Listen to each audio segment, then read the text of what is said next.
Good evening. All right, I know Matt's usually the long-winded one, but hopefully you guys can indulge me for a few minutes tonight. So, as I know you guys have heard several times tonight, my partner in crime, Matt, has told the residents countless times over the last year that our goal was to be a family, to look out for each other and support each other, and most of all, become a group that could trust one another. And I didn't harp on it as much as he did, but I'm every bit as passionate about this idea. And I think it's because I was an orphan when I moved here. I'm one of the few residents with no Midwestern ties, no wife, no fiance, no girlfriend, occasional girlfriend, no kids. My family's scattered to the wind all over the country.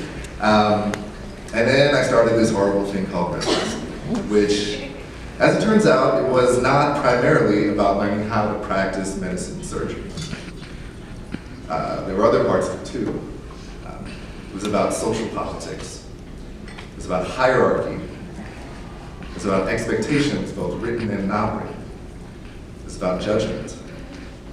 And it demanded of us that we learn to negotiate all these complex designs while we were hungry and tired, while we were routinely falling asleep in our cars on our way home.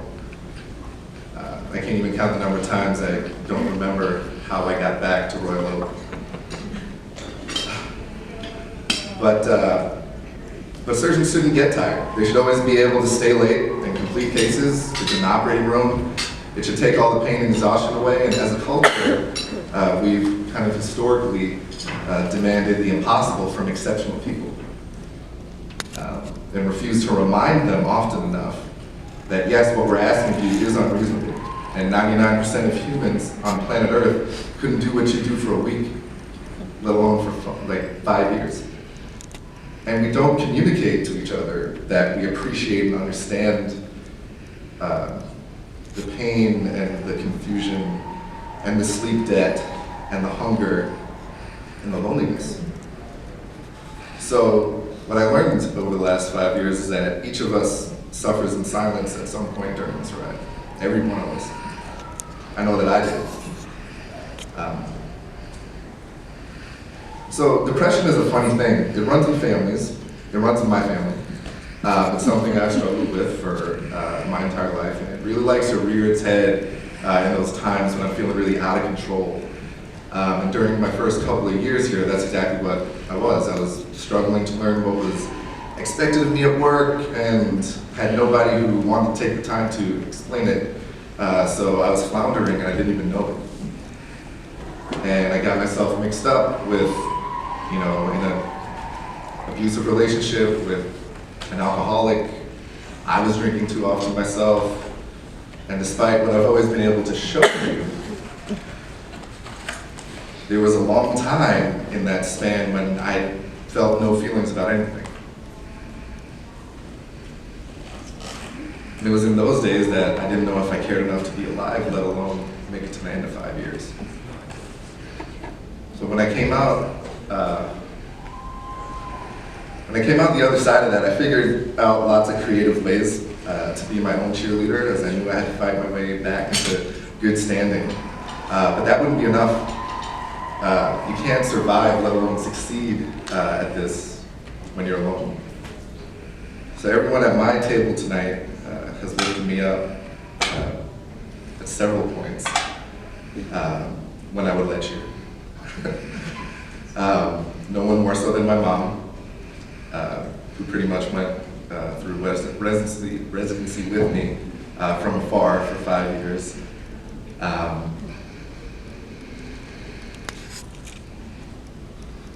It's funny when you get to the age when you can call your mom your best friend, but that's what ended up happening with us, and it was never more important than the last few years here.